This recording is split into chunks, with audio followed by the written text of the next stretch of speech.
paano mag-respond ng tama. Katulad ni Joshua, katulad ni Caleb, yung kanilang pagtitiwala ay nandoon yung pagtitiwala nila sa Panginoon. Napakahalaga po yung training. It is an investment. Ito po isang kayamanan na pag natutunan mo, nakuha mo, pwede mo siyang gamitin kahit saan ka, sa anumang sitwasyon na haharapin natin. Pangalawa, investing for spiritual knowledge is important or essential. Napakahalaga po na nag-invest tayo sa mga bagay na kaalaman o spiritual knowledge. I mean, pagka sinabi po natin spiritual knowledge, yung alam mo, yung tama. Diba? You were informed. Diba? Being equipped has something to do with that information from the truth.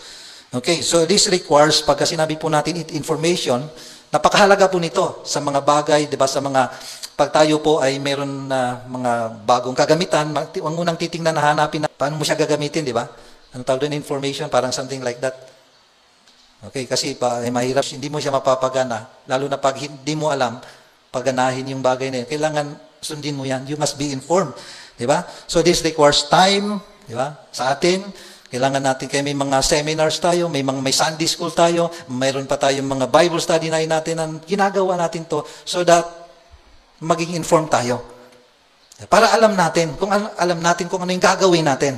Bilang mga Kristiyano, ilang taon na tayo naging Kristiyano? Meron sa atin dito, 1, 2, 5, sabi na lang natin, 20 years, o yung iba, since birth, parang gano'n na naging Kristiyano.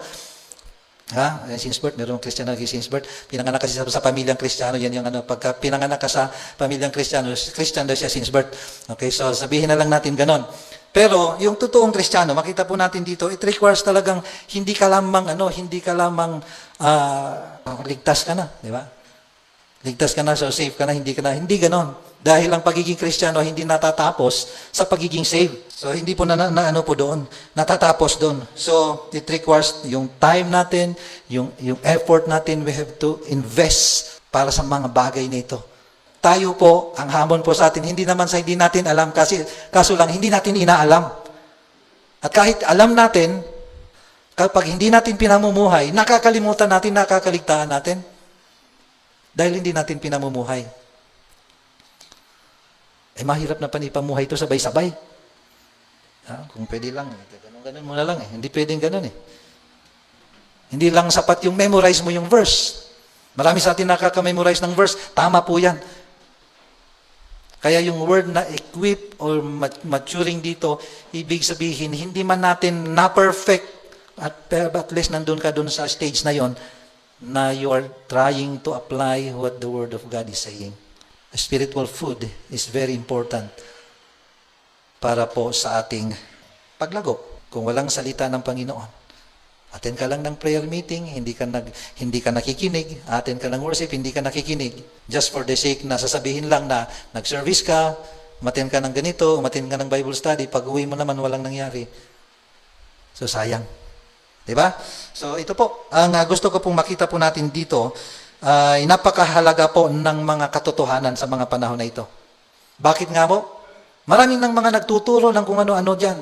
Kung sino-sino mga nagtuturo. Kung hindi ka maalam sa Bible, kung hindi ka spiritually informed at hindi mo alam kung ano yung nilalaman nito, bukas makalawa, nandun ka na naman sa kabilang relihiyon.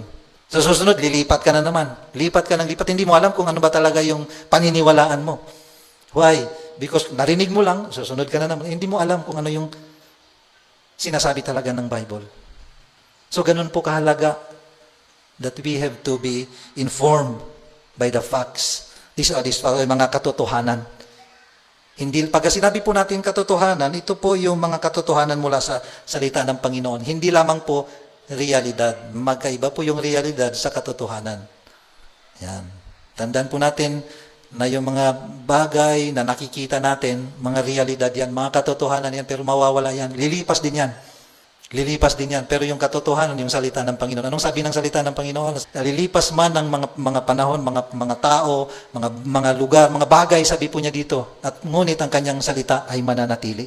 Then pangatlo po, strive to become the best version of a Christian.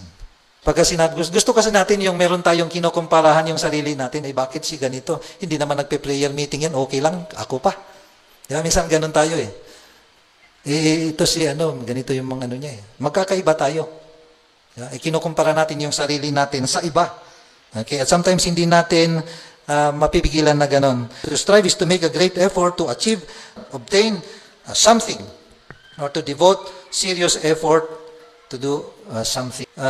Making a strong effort to overcome challenges and difficulties and oppositions. So yan po yung ibig sabihin ng salitang strive.